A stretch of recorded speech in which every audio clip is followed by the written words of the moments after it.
gentlemen, what the world has been waiting for, what the world needs now, the one, the only, amazing, original Johnny Blaze. Often imitated, but never duplicated. Here's Johnny.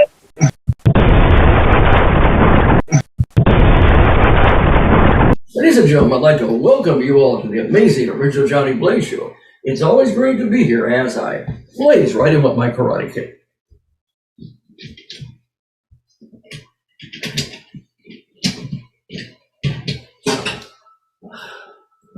Let's have a blazing hot fun time. Never borrow money from an optimist. They actually believe you will pay them back. A lady went to her doctor, and the doctor asked her, "How can I help you today?" The lady answered, "It's my husband. He's worried about money." Oh, the doctor replied, "I think I can relieve him of that problem." All the nations of this world are drowning in debt, and they would like to start paying it back, but Elon Musk changed his phone number. A homeless man approaches a model in front of a supermarket, and he asks her, "Listen, I haven't eaten in 3 days. Is there any way you can help me out?" The model replied, "I wish I had your willpower."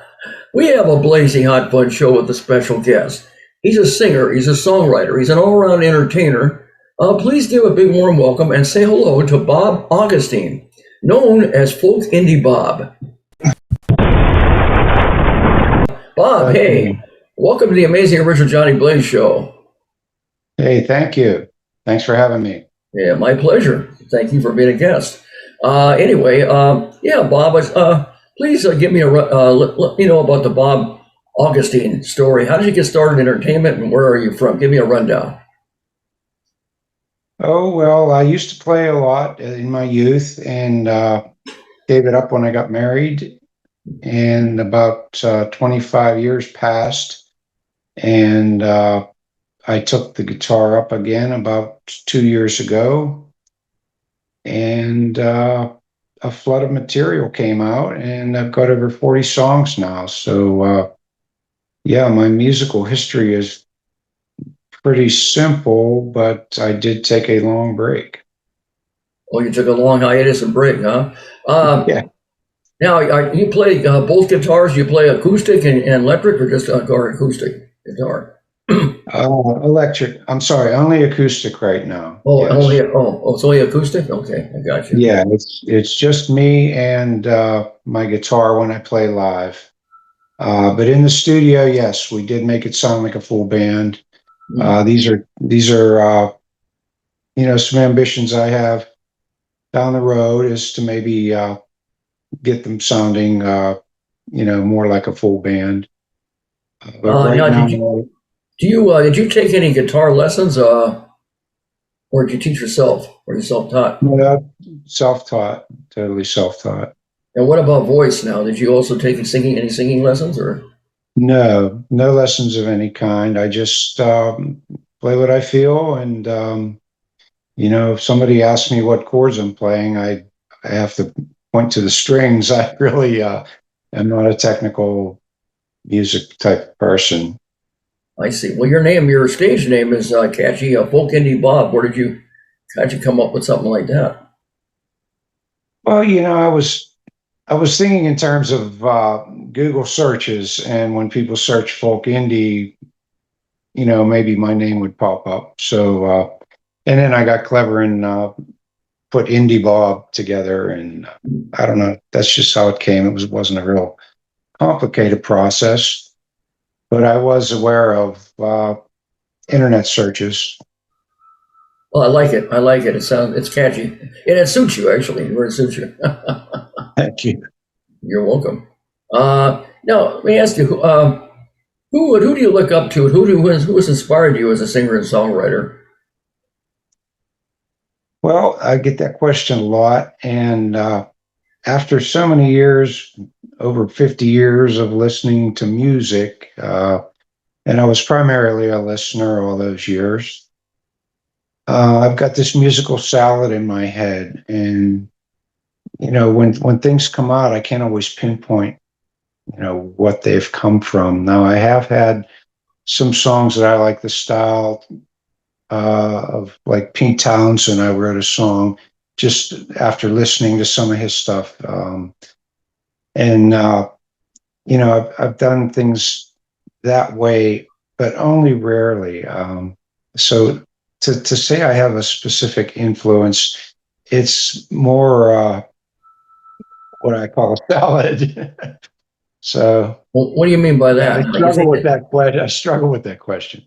you just say salad, don't I mean, salad is usually food. What do you mean by that? And you're, Well, it's a musical salad of all these, different influences, you can call them, but just the music I've listened to for my whole lifetime, and it is so wide ranging, and there's so many things I like about so many artists that it's are hard there for me any, to just put my are finger there any on. artists that stand out? Any singers, songwriters that stand out that really excite you and inspire you at all that you can think of?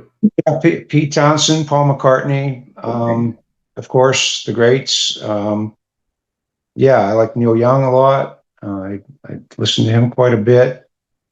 But yeah, to pick any of those influences out of my music, I haven't had anybody really do that.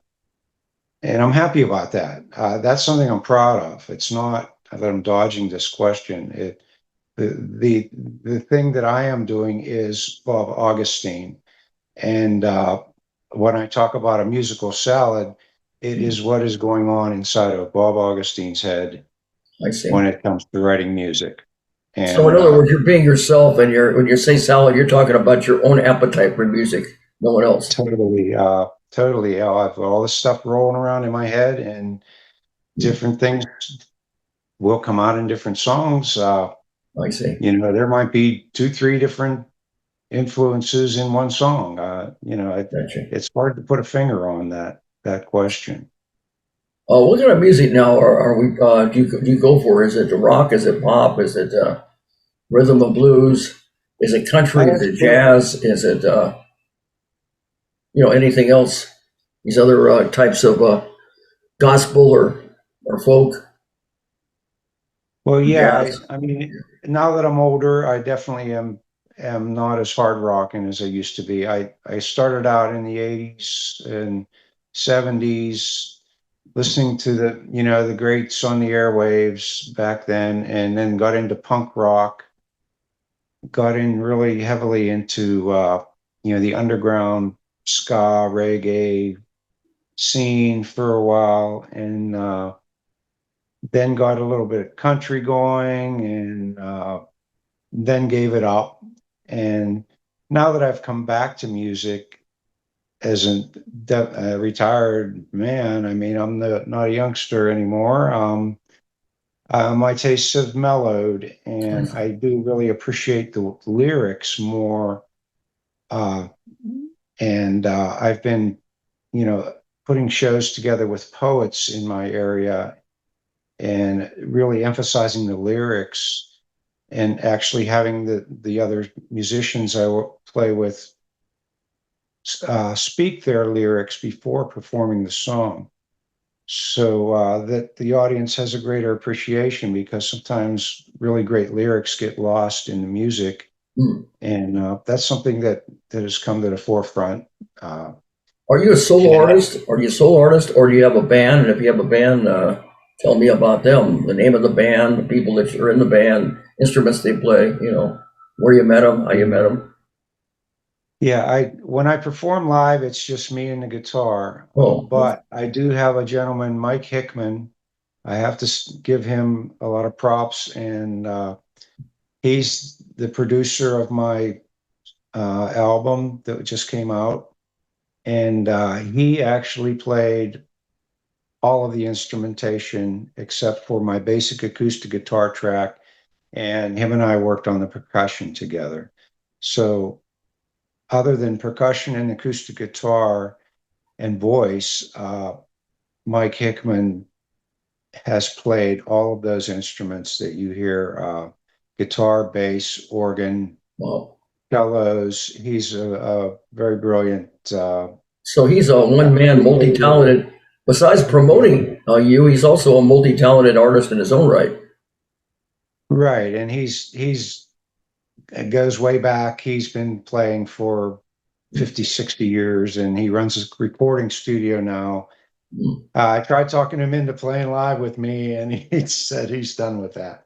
Oh, So really? yes, I would love to have Mike join me to recreate some of these sounds we did have in the studio going. But right now it's just me. A band in could be in the works in the future. I see. I have found it very difficult to put bands together and keep them together.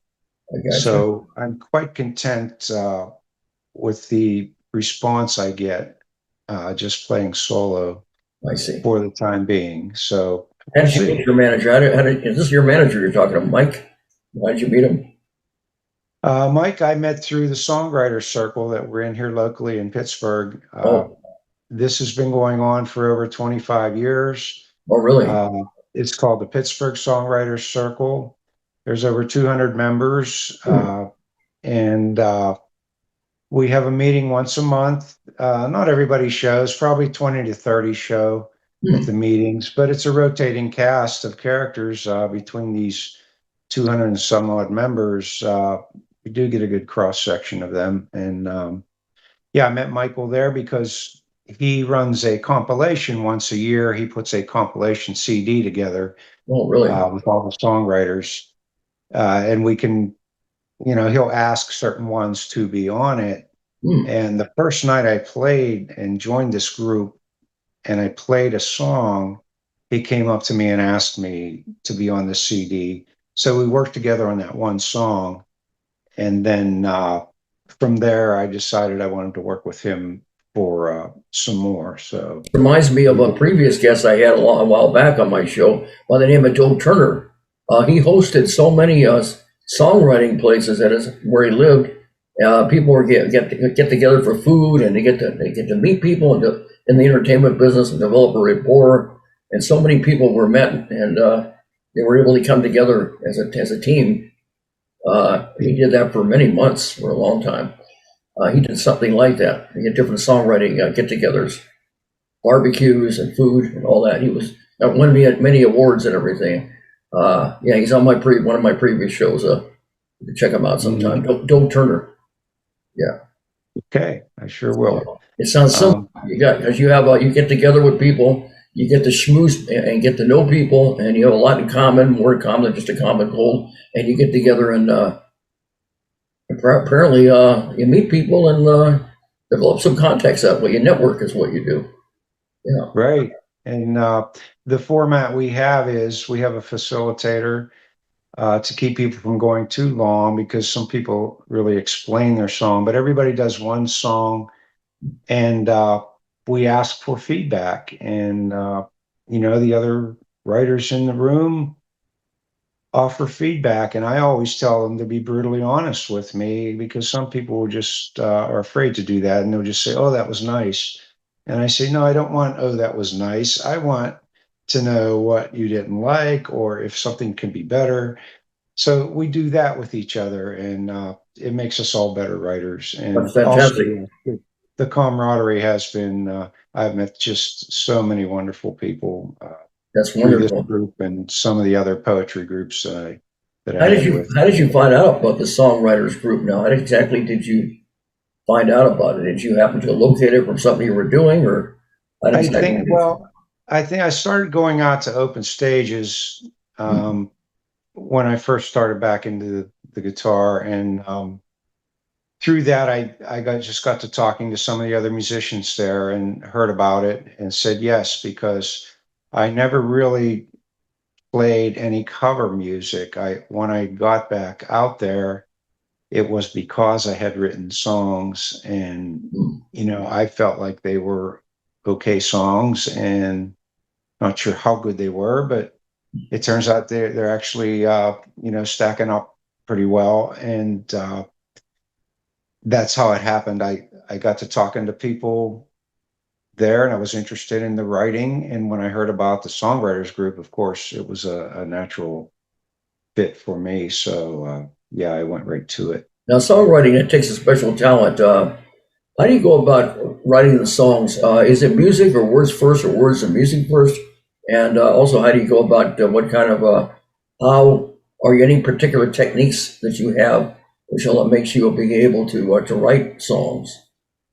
You must have your Yeah, own I technique. love this. I love this question. This is my favorite part of this whole experience, and it is the sitting down in my little room and writing the music. And I start with music first, generally chord progression. Hmm.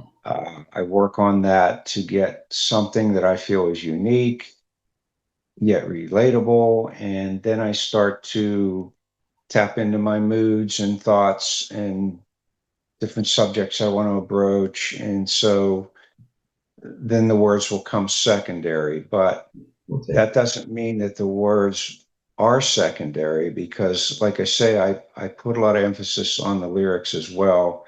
Um, I was inspired by the poets.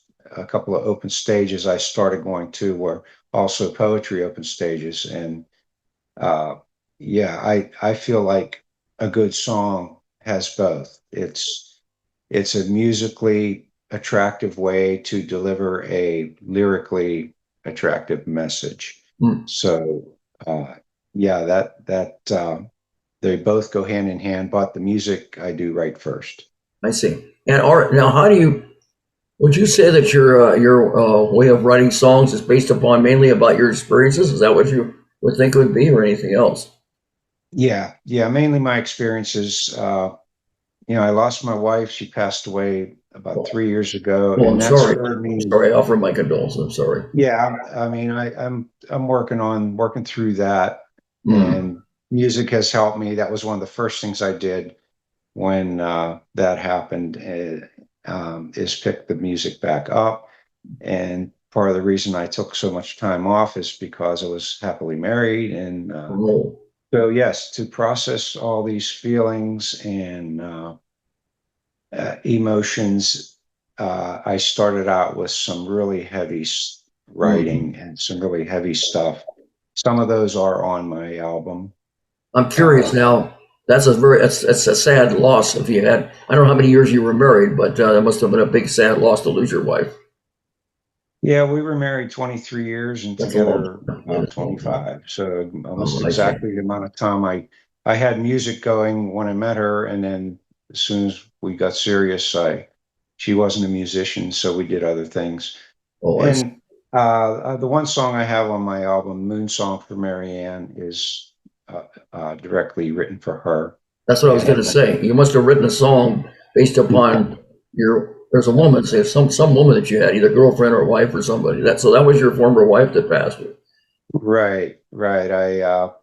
I sing that to her when I sing it, and it has helped me to process the emotions. But at one point, I had to consciously make an effort to write more positively because of for the audience's sake. I got you. And I did find a lot of people relating to my loss songs, but and I don't want that to be my total identity, and it's not. It's nobody's total identity. Right. At least it shouldn't be. I want to move on. I'm trying to move on, and I And have tried. this song again for your wife, what's called Moon Song for oh, Maryanne. Moon Song for Marianne. Right, I Yeah, got you. Moon Song. Yeah, Moon Song for Marianne. Okay. right. Yeah. Well, that's I mean, that probably helps you deal with your loss better. You're not the only one, too. There's other people too, but I Mm. mean, nothing can bring someone back. But if you can touch the mind's, body's, heart, and soul of people with emotional things, that's something that you went through, like you did. It probably helps you deal better with your loss. Nothing's going to bring anybody back, we understand, but at least the fact that you could do that as a tribute, um, it's still something that's special to you and to other people who have also lost their loved ones. Yeah, I have found that I have touched people with the music, and if something good like that comes out of it, I'm always trying to make sense of why that happened. And the further down the path I go, I see little things that maybe mean that's why it happened. But yeah, I've got a heaviness to my lyrics and a deepness that comes from my experiences. Like I said, I am who I am. I write who I am. I write from what is in my head and heart, I see. and I never try to copy anyone. I really want this to be about me and presenting myself in a new form, basically, after being married for so long. Presenting myself back to the world and back to myself again. Like, who am I? This is who I am now. This is what I've been doing with my time. And yeah, I really take great pains to make sure I don't sound like anyone else, or, play progressions that anyone else is playing. I really work hard to make sure that I am being totally myself. You're being real. You're being yourself. You're not trying to imitate or copy anybody. You're doing it your way, the Bob Augustine way, Hey, the yeah, folk indie Bob way, right? right. It's Okay. not braggadocious or anything. I'm not a bragger. It's just what I am doing, and I'm trying to explain what I'm doing. So Well, no, it, that's fine. You should actually just be yourself and not try to be something that you're not. That's for sure. That's the best way is to be yourself. right. And That I is, meet so many great musicians that are just uh, have it in their head that they can only do cover songs, and they're so talented, way more talented than me. And I'm always working on people that I see like that, to tell them to write. Just write anything that comes out of you, what comes out of your heart. different strokes for different So folks. That's what I was going to ask you yeah, next. Do you they're the ones that prefer make the money. So original songs or cover songs, or you like them equally? And what is there about either one that stands out that you like? can you repeat that? I'm sorry. Do you prefer original songs or cover songs, or do you like them equally? In which, Well, I like original songs, like from the original artist. When I hear someone covering a song, my mind automatically goes to where I first heard it, to the writer.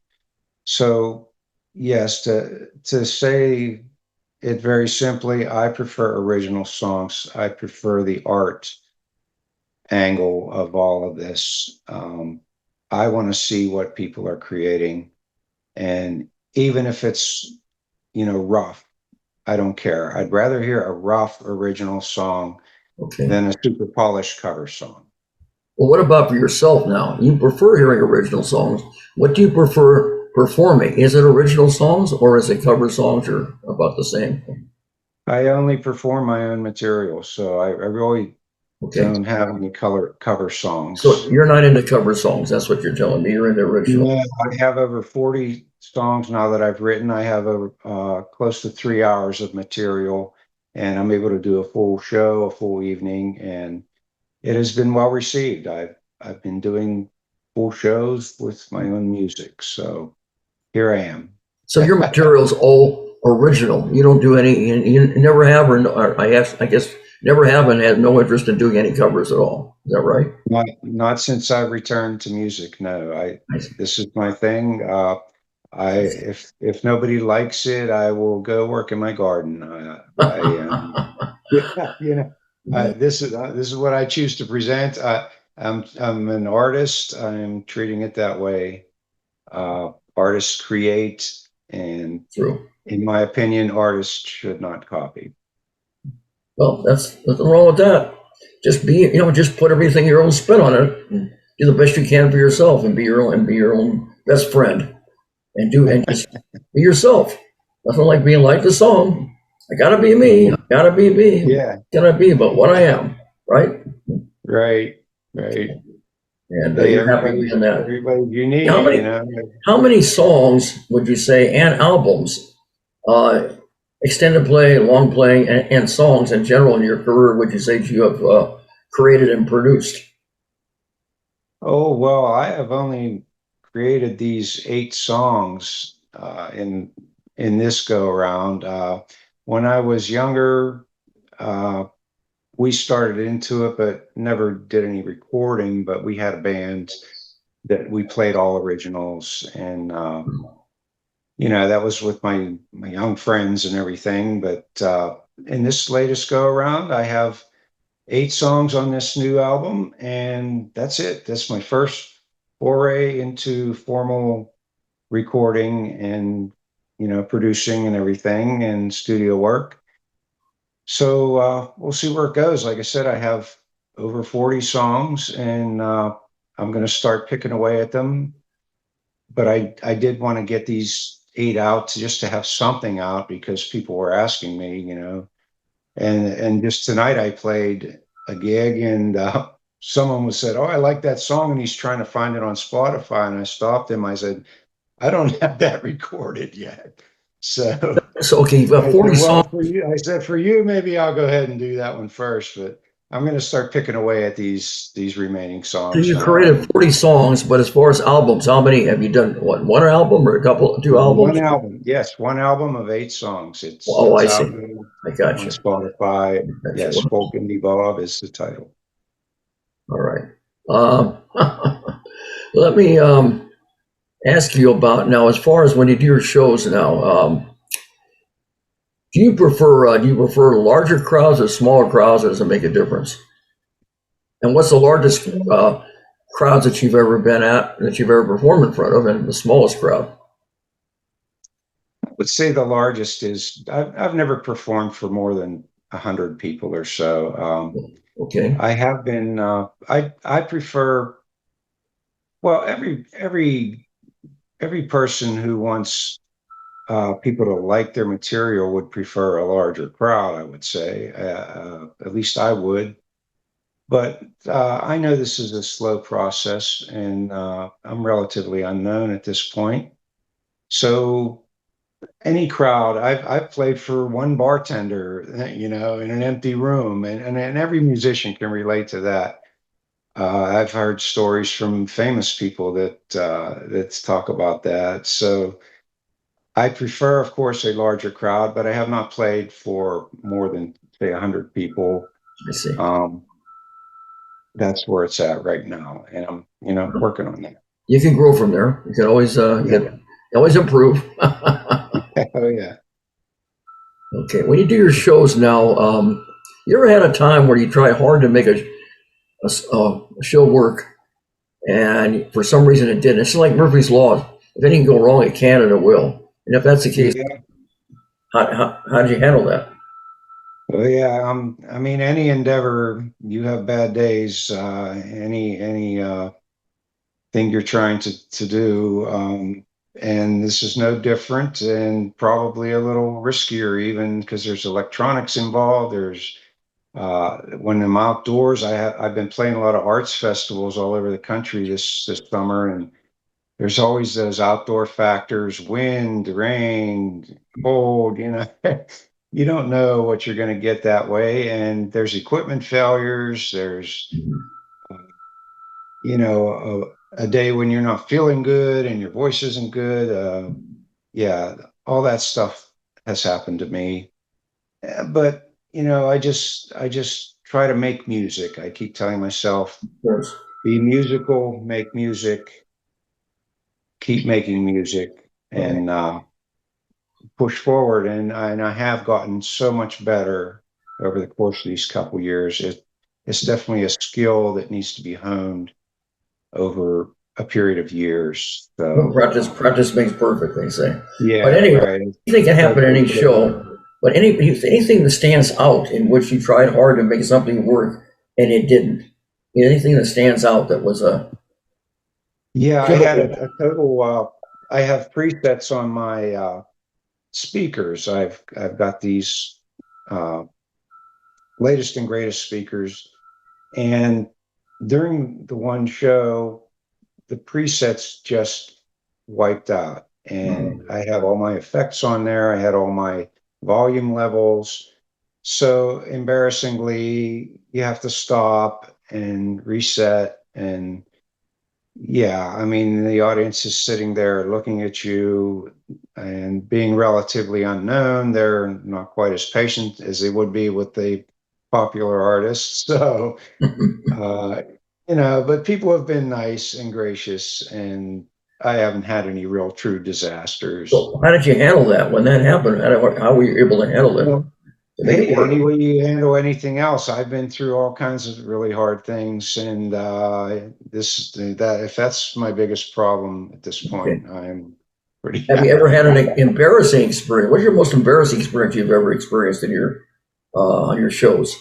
Something just Can it you repeat? wasn't planned, but it was embarrassing, and it shouldn't have happened, but it did. And if it Well, did, embarrassing are flubs. I mean, there was a point where I'm getting much better at this, but there was a point where I was trying to project my feelings into my music and play with feeling. hmm, And when I was just learning, I'm still learning this to get better at it. But when every time I would start to really feel a song, I would mess up.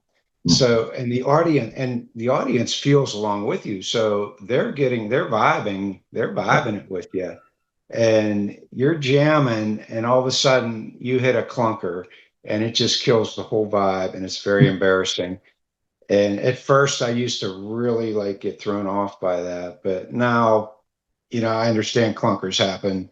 Uh, Not with the professionals, but I'm just slightly still learning. So we're we plow through, and like I said, I've gotten so much better now.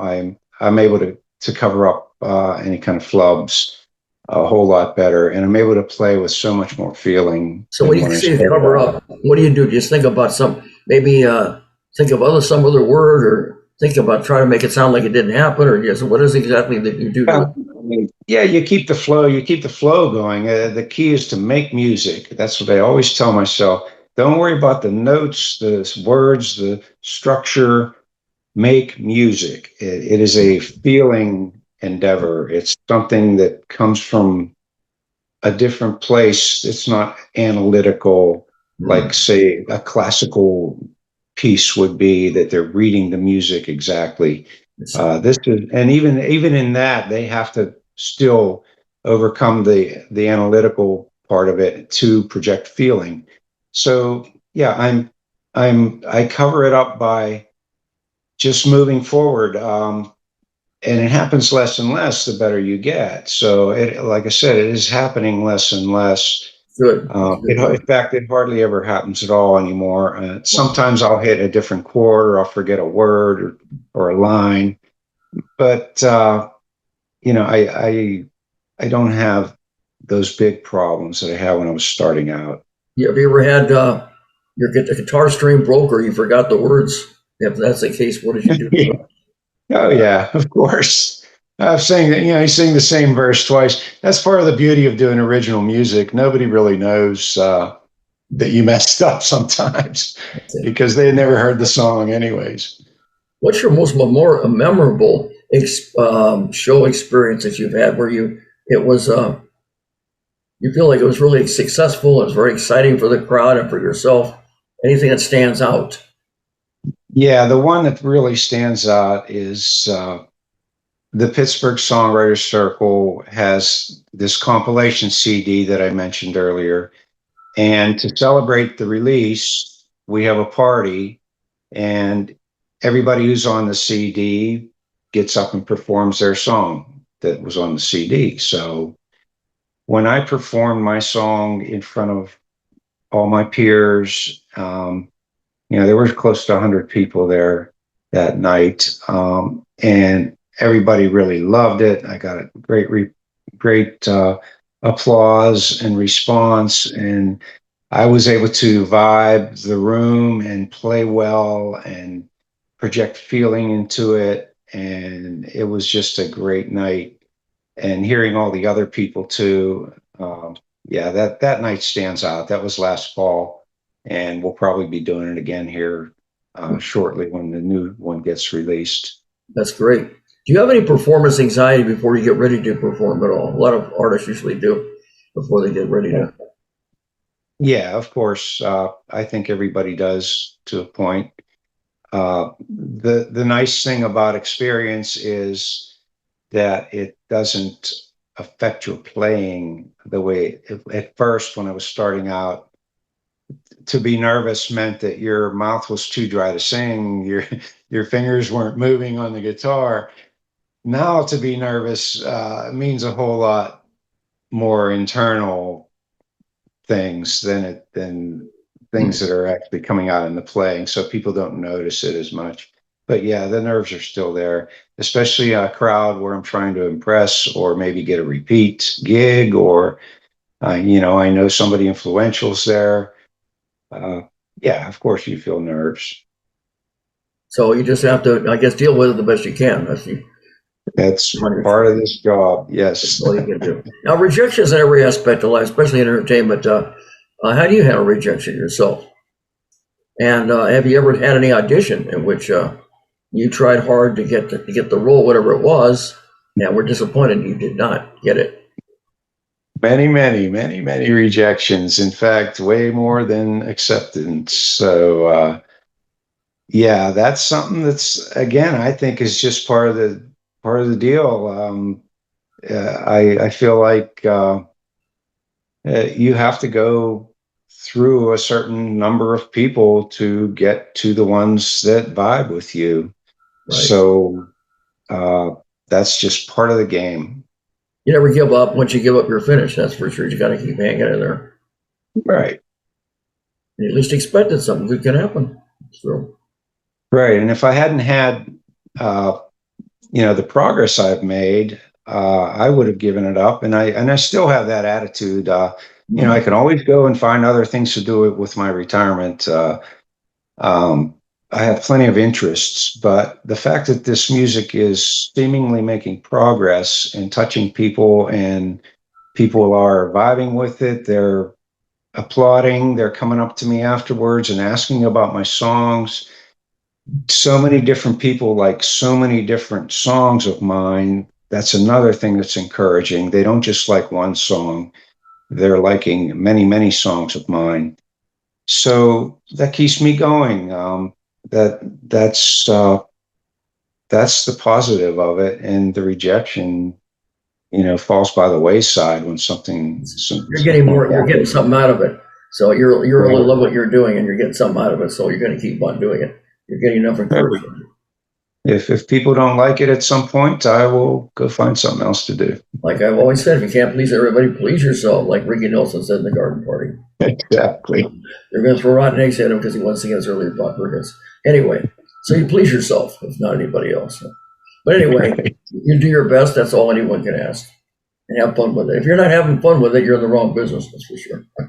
For sure, because it's hard. That's right. Now, as far as when you do your shows, do you have any audience participation? And if so, how do you get the audience to participate?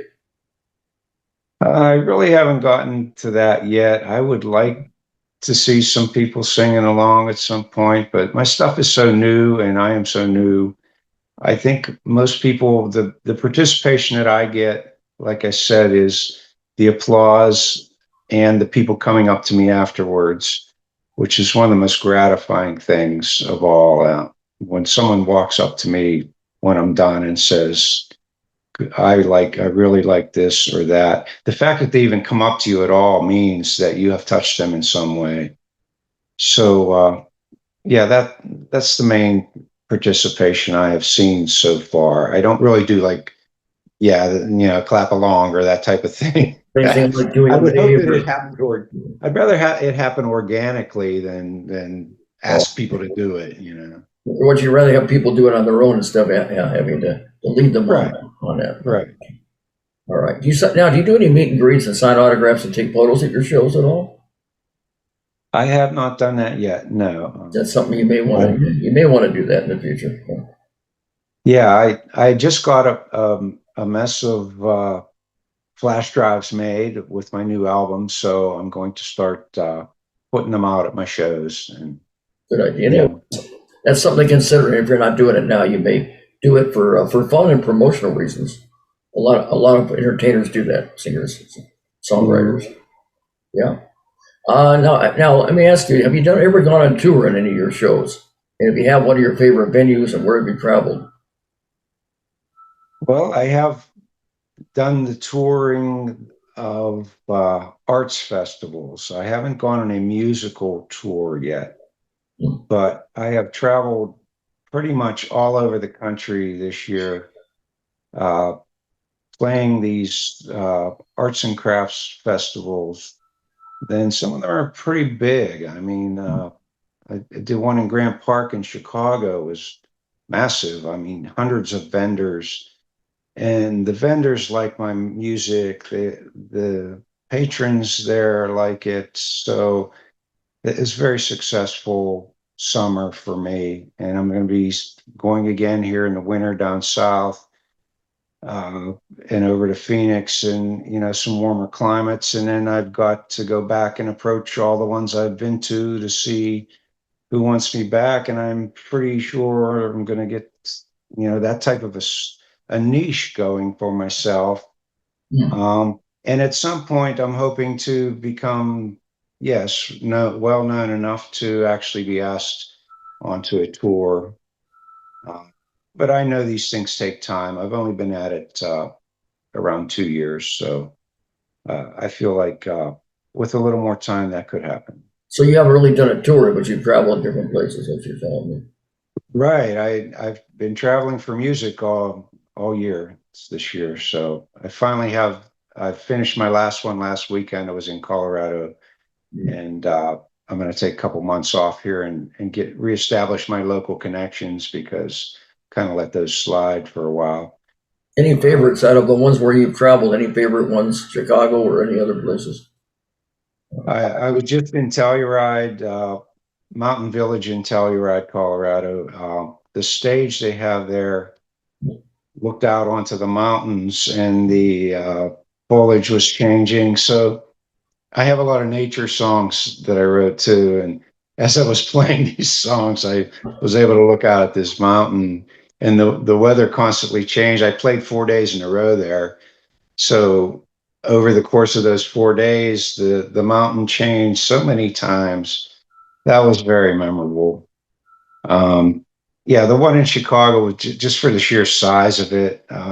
It was massive, like over 200 vendors, Oh, right in the middle of Grant Park, and I was looking out over the city, and yeah, that was an awesome thing too. And the way these shows do stand out, also, I have to mention, are the great people that I meet, the vendors who I consider fellow artists. We're all there being creative. I'm presenting my music; they're presenting their wares that they have created. So we connect on that creative level, and I've had many come up to me and just give me compliments, and I go over and I check their stuff out.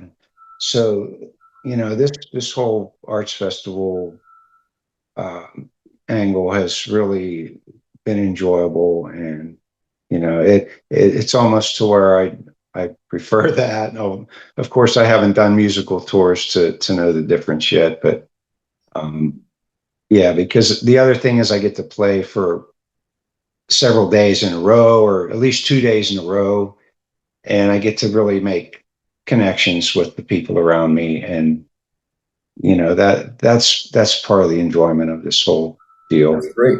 So you're having fun, you're meeting new friends, and you're able to promote yourself. It's a win-win situation all the way around. Yeah, it really is. Have you ever done it now? Ever any music competitions or festivals?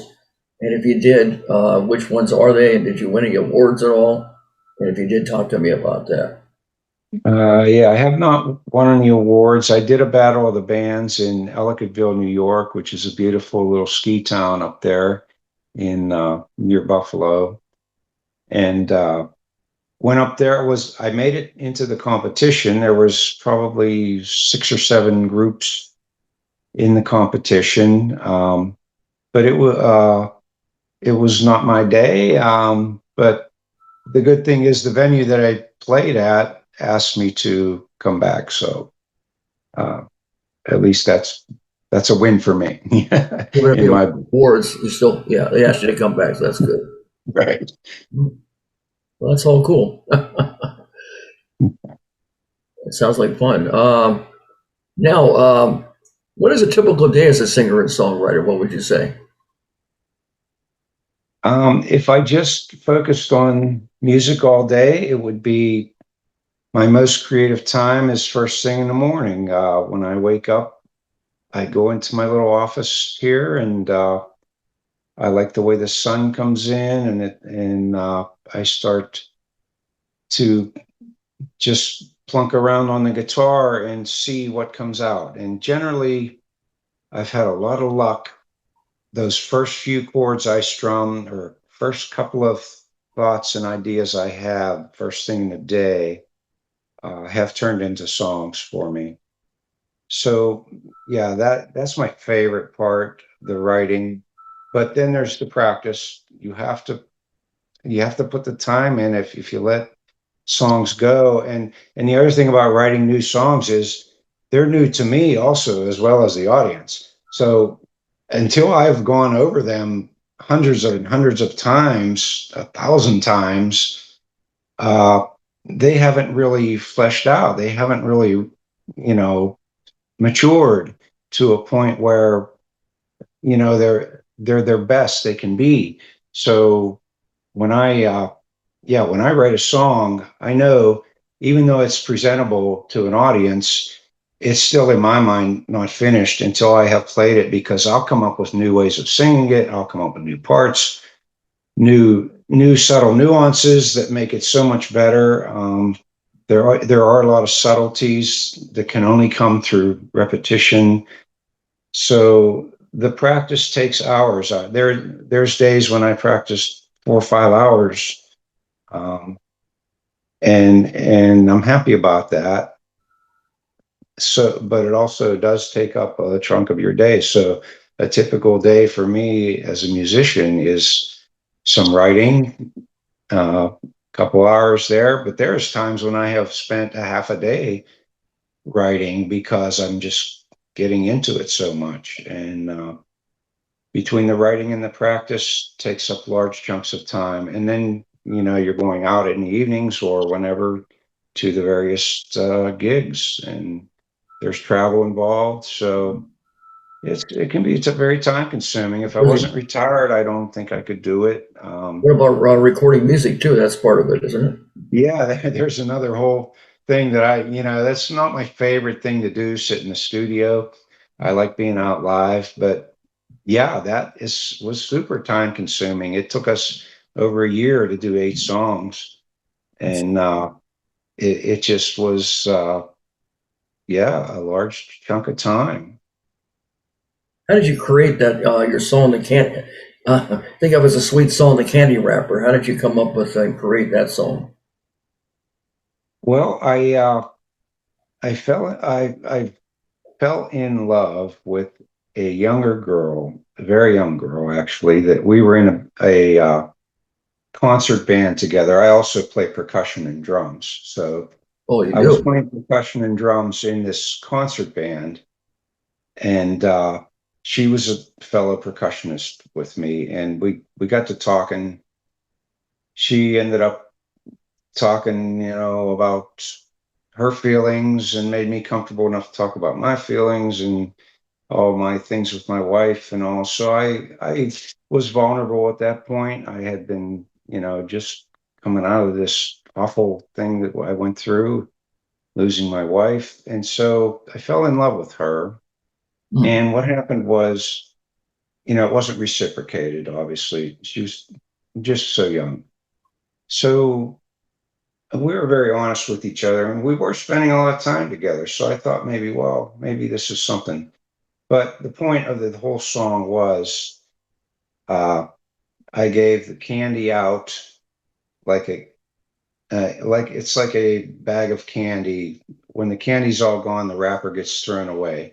So I gave everything out and was basically thrown away at the end. But it's nobody's fault. It just was a bad situation. But Hmm. it can be applied to many once it's one-sided relationships that I'm sure most of us have been in once or twice down Right. the road. So uh, I feel like it's a universal message because of that.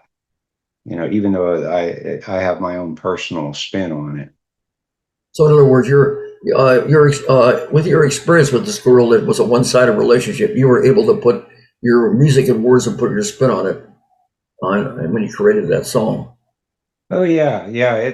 It's become very easy for me to put my thoughts and emotions into my music. In fact, that's what started me on this whole journey. So that was no different. It I was a see. situation that hurt, and I had to move on, and Right. I got a good song out of it. So Right. At least, it was yeah, kind at of least a you win. got a good song there. You're a lot of singers and songwriters when they do it, they like to when they write songs, they like to tell a story, and that's probably what you enjoy doing too, right? Is telling a story. Yeah, I'm not as much a storyteller as I am. I write more about my feelings than actual Okay. storytelling. I work with a guy. I played some gigs with the guy, Greg Stone, who's a very talented writer, but he will tell actual stories. Like he'll write about a town and the people in the town, and Well, that I don't get that specific. I'm more uh, write about feelings or hmm, things in nature or I the see. things that we grapple with as humans. I'm a little bit more uh, feelings oriented than Right. actual literal storytelling. I did use the metaphor there of the candy wrapper to Oh, represent being emptied of my love and getting nothing and ending up being empty and thrown away like the wrapper.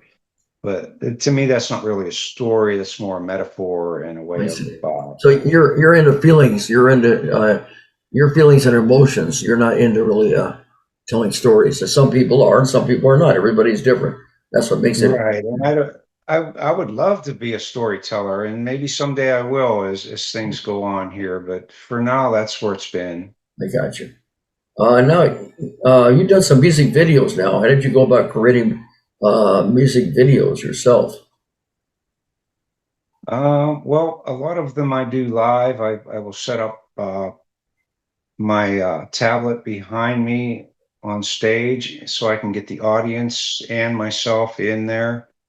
I have gone to studios to have to be filmed. There's some studios in town here that have a nice stage set up and looks real nice when they film you, and they have quality sound.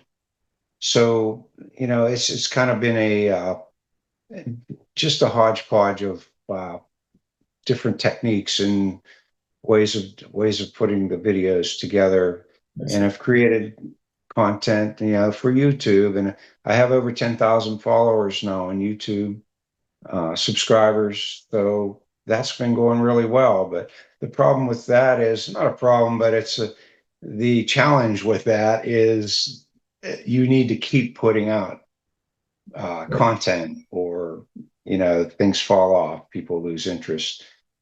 So I'm not sure. I would rather focus on gigging and music than that type of thing. But to answer your question, that's how I've been going about the video end of things for now. I see. Now, have you ever worked with or met any celebrities at all?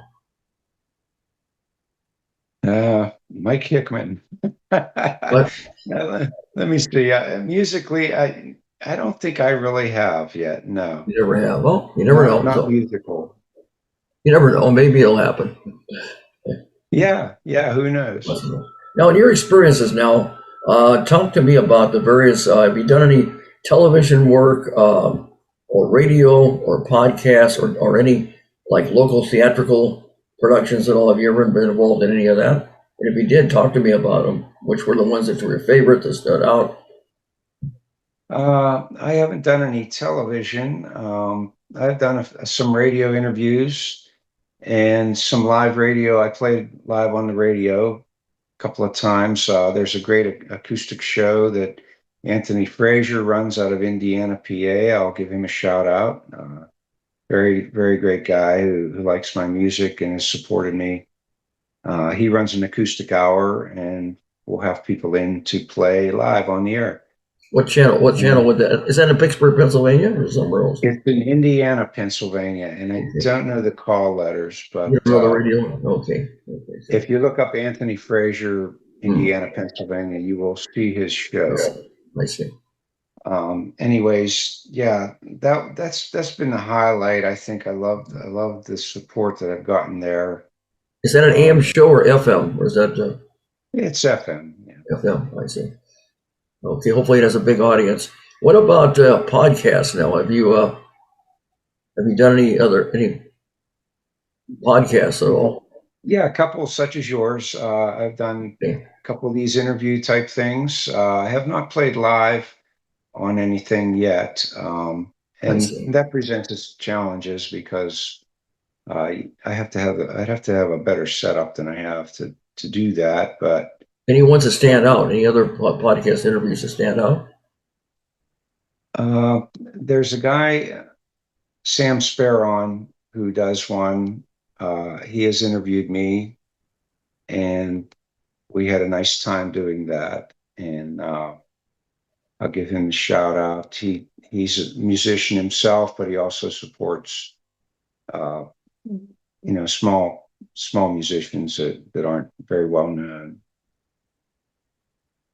So, what was the name of the show?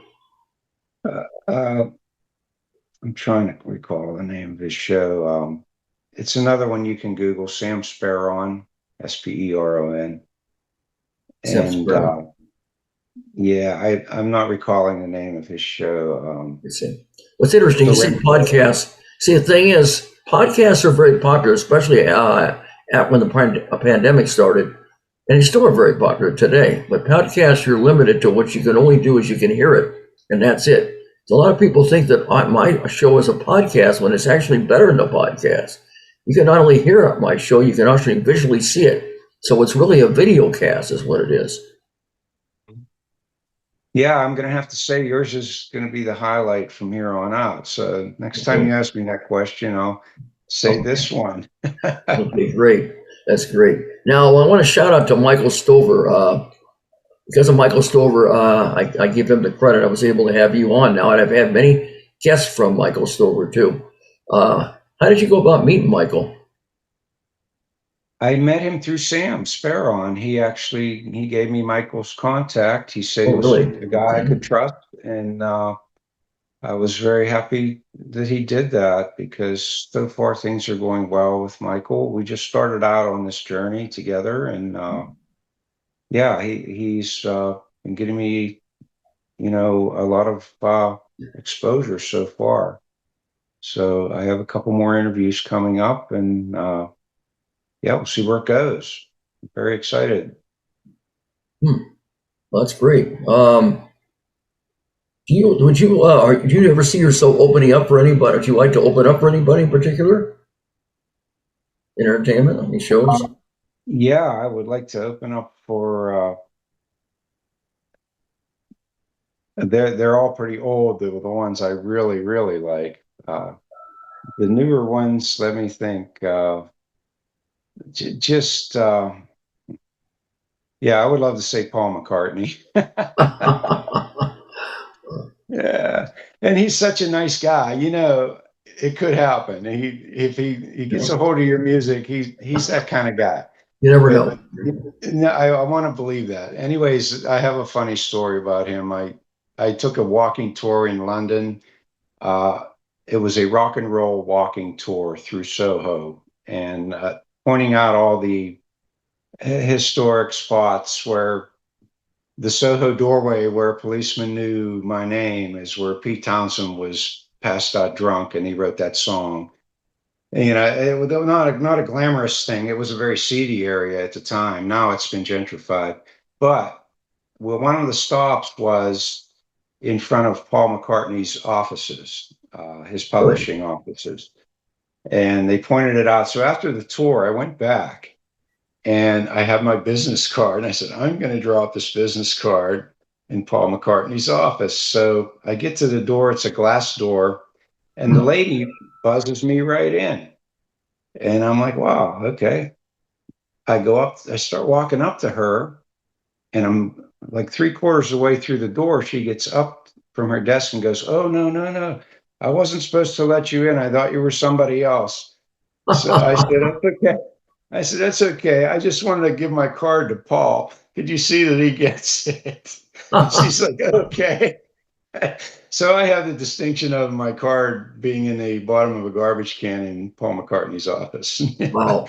Is the what I think, but who knows? Maybe he has it. So even yeah, in other words, you like to think of a positive thing. Hopefully, it's something good can come out of it. But if not, the worst came to the worst that you dropped off your business card to Paul Right. McCartney. It's all Hey, the way you if you look at it. don't, yeah, I can always say I Yeah, was in Paul McCartney's office. that's true. You can say that. Does anybody you'd like to collaborate with at all, Bob?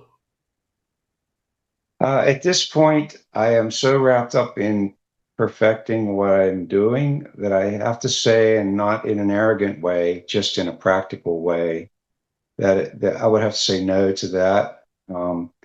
I have looked for side musicians to accompany me, accompanists, and so far haven't had any luck. But that would be the only thing I would be looking for at this point is someone to accompany me and fill out the music end of things so I don't have to work so hard on the guitar and I could focus more on singing. Uh, so we'll see. Actually, my brother, Andrew, who's a classically trained trumpet player, but he's also very good on piano. I'm trying to talk him into playing piano with me, but so far he's too busy with the trumpet. So Well, I see. Okay. Have you ever, in your career before you got involved in music, did you ever enter any talent shows? no, I can't say I ever have. See? I've always just done it for myself and for fun. I And see. once I discovered recently that people are enjoying it, that's what spurred me to try to do a little more. But Yeah, no, I have never been like a look at me kind of person. I see. Okay. Now, different various aspects of entertainment, whether it be writing songs, recording music, or even live live performances. Out of them all, which would be your favorite and why? I enjoy live performing because of the connection with the people, and I get to see immediately what they're feeling, whether I'm striking a nerve with them or not, giving them enjoyment, touching them in some way. When that happens, it's the best feeling in the world. And Mhm. like I was saying, when somebody comes up to you afterwards and tells you about how you have touched them, Well, that just is the best. It doesn't, to me, it doesn't get any better than that. that must be a fantastic feeling. It must be really a very happy, fulfilling feeling. Makes It you feel really is. feel like you're important, like you count. You impress somebody enough when they come up and they compliment you. Okay. Right. It feels like my art is somehow validated That's when it. that happens. Gotcha. Okay. Now, what do you think about the talent shows out nowadays? There's all kinds of them out. There's American Idol. There's America's Got Talent. There's The Voice. There's X Factor. Well, there's all kinds of talent shows, and people get on there and they try to get recognized and get discovered and see if they can move forward on their entertainment journey. What is your feeling about those shows? Do you ever watch them? What do you think? You think they're beneficial to artists? We used to watch uh, America's Got Talent and rooted for people, and even I think we might have even voted one time. My wife and I, we really got into it. And yeah, there's a place for that. I feel like somebody like Susan Boyle, who nobody would ever pay any attention to when she was the most striking person I've seen on one of those. Just a nondescript lady from England, but when she opened her mouth and sang, it was just out of this world. So it's that's my takeaway from these shows is some of the people you would never expect to be good when they show the how great they are actually are. It's really fun, and you never know who's going to be good. And so, yeah, that's my favorite thing about those. I haven't been watching them in a long time, so I'm not up on what really is happening now with them. So you enjoy them, but you feel that they really have value and they can really help artists become discovered and become successful. Oh Besides, yeah, they're yeah, I entertaining. feel like that. Yeah, especially somebody who doesn't have a lot of money and time to be discovered. They can just get on there if they're really really very good. They can get on there and just rocket straight to the top. And I'm trying to think of the girl's name. She's just gone through the roof. It's not Carrie Underwood. It's the other one that went has her own talk show and everything now. Are you talking about Jennifer Hudson? No, no, she's very good too. I remember her on there. Okay. Um, Clarkson, Kelly Clarkson. Kelly Clarkson. Oh yeah, Kelly Clarkson got. Yeah, She started off in American Idol. That's where she became very successful. yeah, she's amazing, amazing voice, and and somebody who may have not otherwise been discovered. Who knows? But all of them kind of have that story where they were pretty much a small town person and had this awesome voice. So you Right. never know. Well, Jennifer Hudson, even though she came runner up on there, she said she'd be back, and so she came back and she auditioned for Dreamgirls, and she was successful there. She killed the audition. She was phenomenal, and from there on, with her voice, she became very popular and successful, and not only in singing and acting. And now she has her own talk show, which has been just renewed for the fourth season. Very successful, very entertaining show. Yeah. Great, great. I had not seen that one. Oh yeah, it's a great show. You catch it I sometime. know she's Uh, super talented. I haven't heard from her in a while. and She she's was from all over the Chicago. That's radio. where she's from. Right. What's that? She's from Chicago. That's where she's from. Yeah. Oh, okay. Yeah. Anyway, on America's Got Talent, they just crowned the winner. Her name was Jessica Sanchez. She's a great singer. She stopped performing for a long time, and she came back, and now she made it and won the show. But her runner-up was very talented. And what a voice she had and has. A runner-up is a guy that was doing rap off the top of his head, and people give him ideas that he would be able to, from the ideas and the cards, come up with a story and create it and remember it. It was phenomenal. He was very disappointed. He came second runner-up to Jessica Sanchez. He didn't quite make it. However, he'll get a break because of all that exposure. That happened on American Idol too. An artist by the name of Daughtry. He was runner-up. He didn't win it, but he still became successful. So it just shows you, with all that exposure and promotion, you can still be successful anyway, if you don't win. Right. If you have what it takes, it'll come out, eventually. Oh, yeah. Yep. The rappers are amazing how they just can spout out, you know, off the top of their head, like you say. Yeah, I've seen those guys. And they have rap battles where they go back and forth. It's just Right. amazing. Special talent. They have had magicians that have won too in America's Got Talent. Also, they're now we're headlining Vegas shows. They also had a guy that with a puppet. It's got his own show there, ventriloquist. Mhm.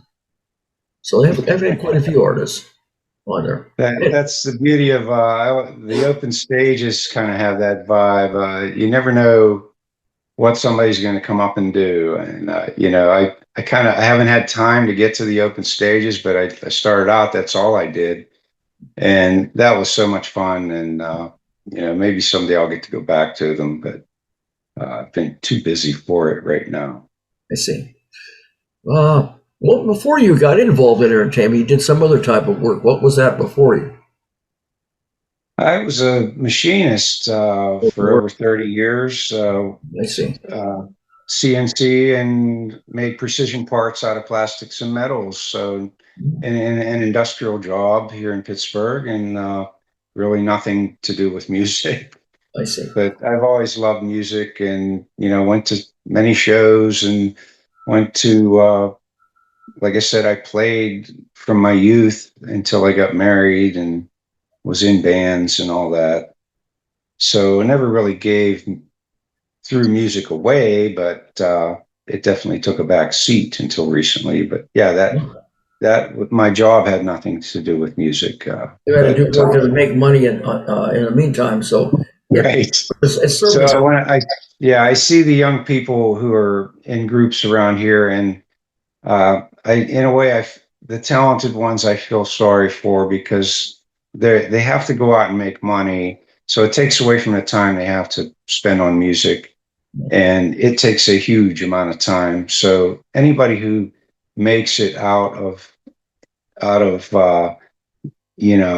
a regular job type of existence into a musical career, you have to give a lot of credit to, because they're actually doing two jobs. They're doing one job to make a living and another to make the music go. So I have the advantage of being retired. I can focus on music like it's a job, and it's been super enjoyable for that reason.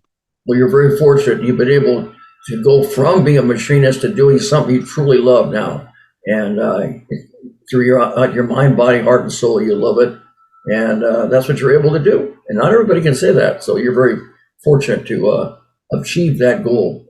That's success if you're doing something that you love. A lot of people do things they hate. That's for sure.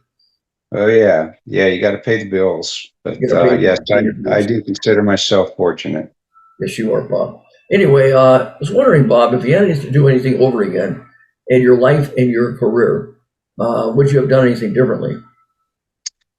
I would not have given music up for 25 years, I think. But, and then the other side of that, though, is I would not have had the perspective that I have now, and the vibrancy. I may have been worn down by now and not had it go anywhere. So I feel like I've got this spark now that maybe I wouldn't have had if I hadn't taken so much time off. But when I struggle to play things on the guitar and all, I do feel like, boy, if I hadn't given it up, I'd have been a phenomenal player by now.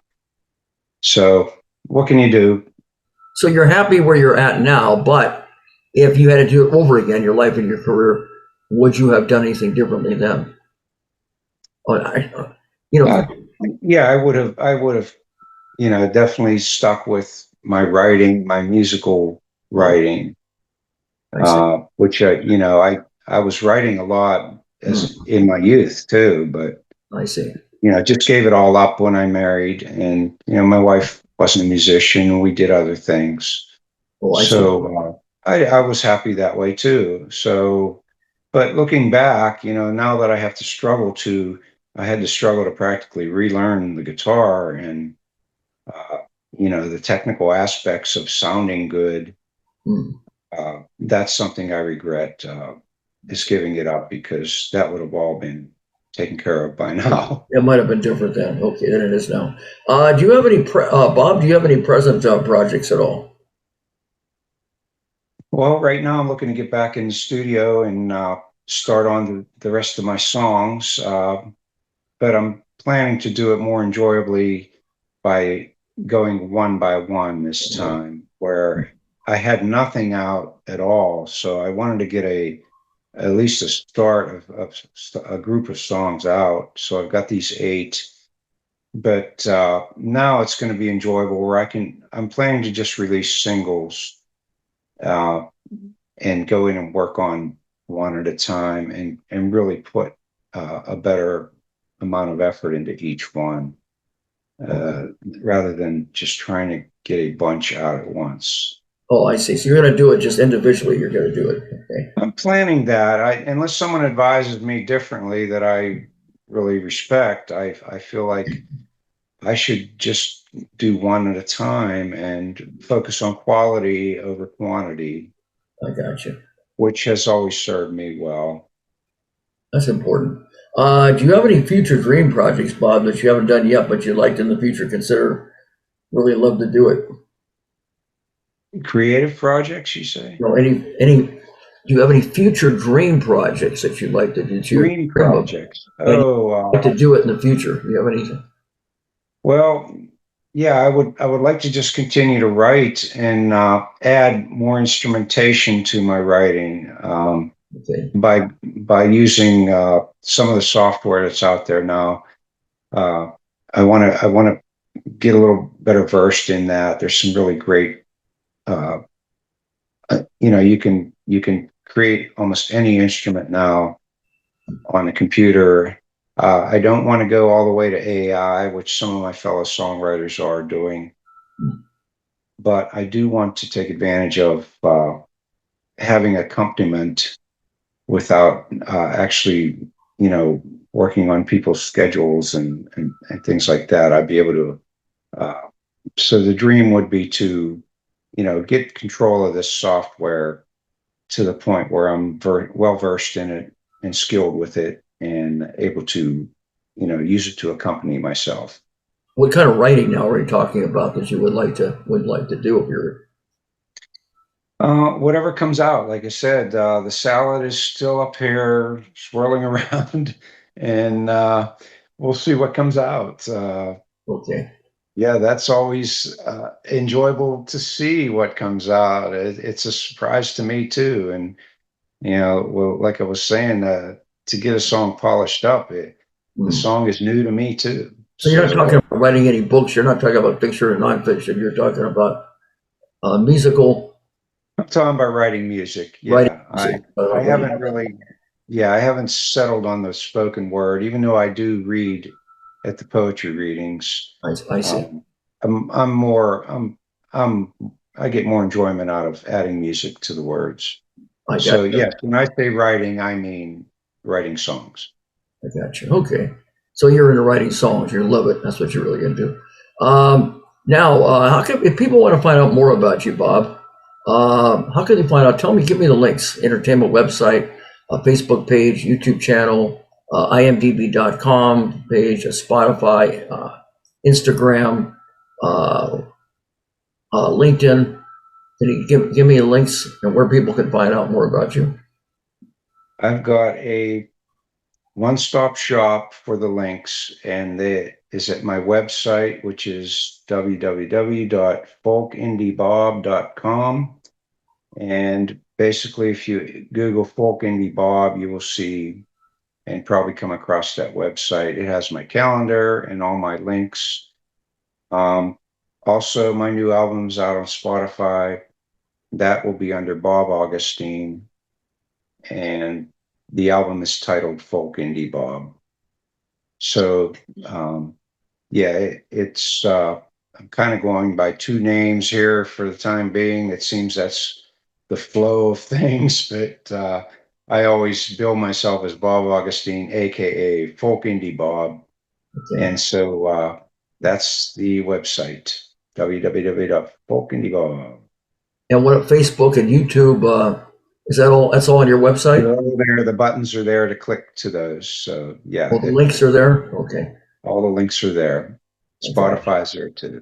And imdb.com and Spotify and Instagram, are they all there? Yep, everything is there. I've got Spotify, Instagram, Facebook, and YouTube on there, and as well as a calendar with my upcoming shows. I got you. Well, people should then go on and buy your music, support your music, and they should buy it. That's for sure. That would be awesome. I got you. Okay. Well, anyway, here's a time people have all been waiting for. It's highly anticipated, Bob Augustine, Folk Indie Bob. It's now showtime, ladies and gentlemen, with Bob, who blazed forward with this artist, Bob Augustine, also known as Folk Indie Bob. And the very first song, it's a sweet song called Candy Wrapper. Let's go for it. Let's have a spectacular and wonderful, entertaining time.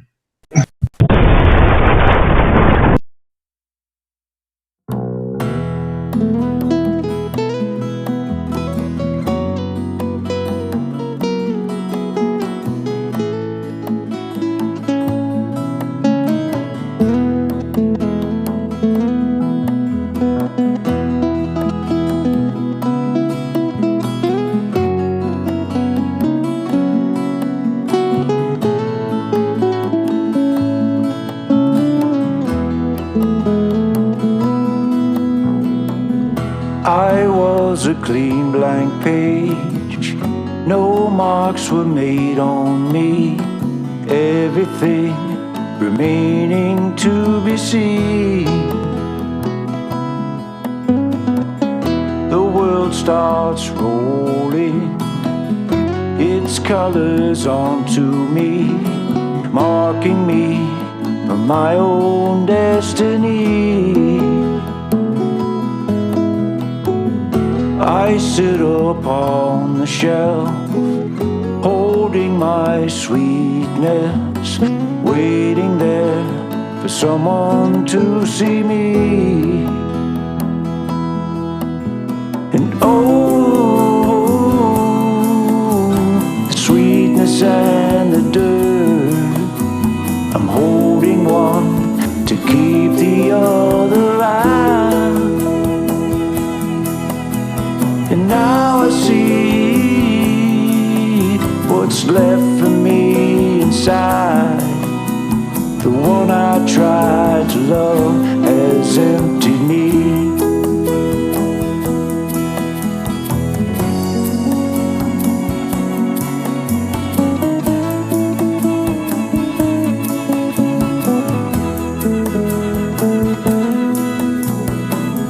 And when it happened, there was a purchase made.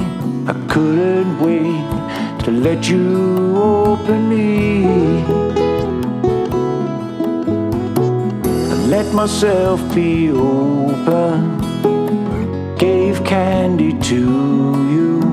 It was enough to watch you smile at me. When you finished taking, I noticed something's wrong. You threw me out when you were done with me. And oh, the sweetness and the dirt, I'm holding one to keep the other out. And now I see what's left for me inside. The one I tried to love has emptied me.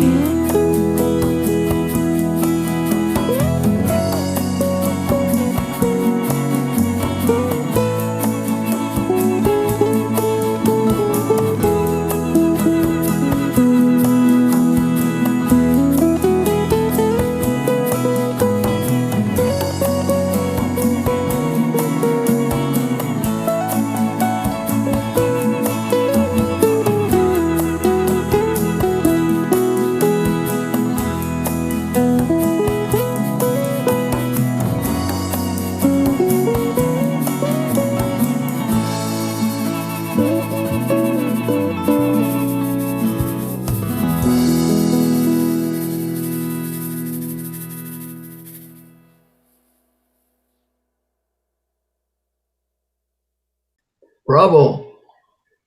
Thank you. Bravo. Yes, that was a sweet song. It really was. Appreciate that. You're welcome, Bob. I have one more for people's delight, entertainment. It's called Moon Song for Maryanne, a special song for your wonderful life.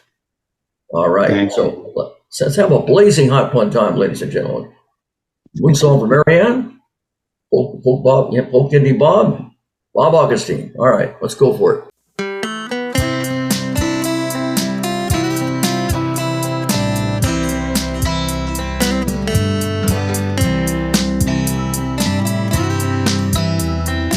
Flew me up to the moon, left me there standing, waiting. Wish I could still fly down to you. I jumped down off of the moon and went to our usual places that made us one from two. The caller speaks on the phone. The stairs they creak when I'm all alone. But all I hear is you.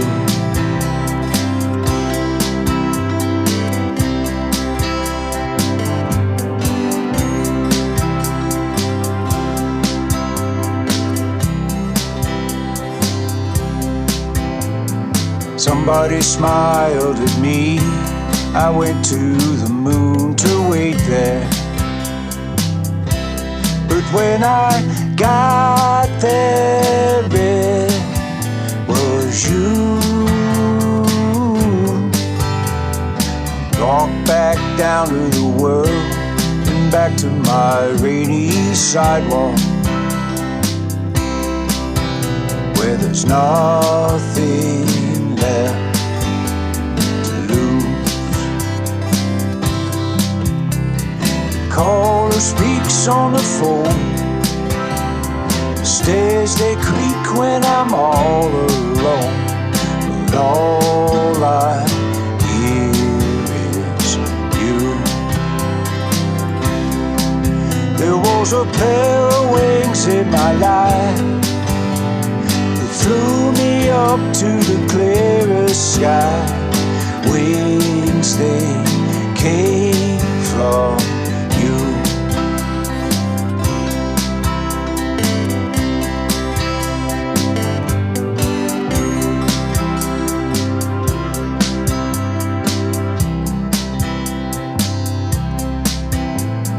Slid down off of the moon and into a crystal morning. Crystal from the dew. How easy it gets to be when you're feeling lost and lonely, to overlook what's new. Caller speaks on the phone. Stairs they creak when I'm all alone, but all I hear is you. The caller speaks on the phone. The stairs they creak when I'm all alone, but all I hear is you.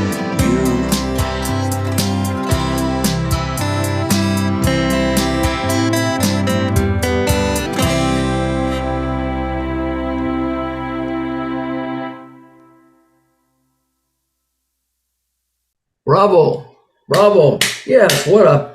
Although it's sad, it's a touching. That's a touching song, Bob. It really Thank is. you. Right Thank from your heart, right from your heart. It really touches you. Touches anybody.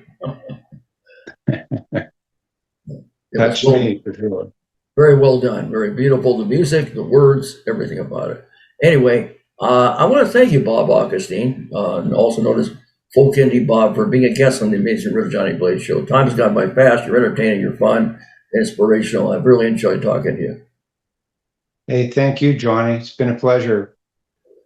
Anyway, as I get ready to wrap up and close the show, ladies and gentlemen, I always say to all my fans and friends, always keep a smile on your face and a song in your heart. And until next time, happy trails and blaze out.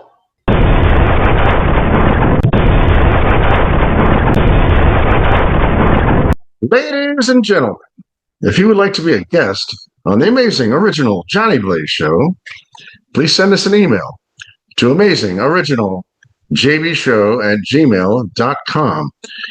All of our guests receive a complimentary DVD of their appearance on the show, and every episode appears on YouTube and Facebook, where we receive at least 3,000 to 5,000 views per episode. Always remember, we are much better than a podcast.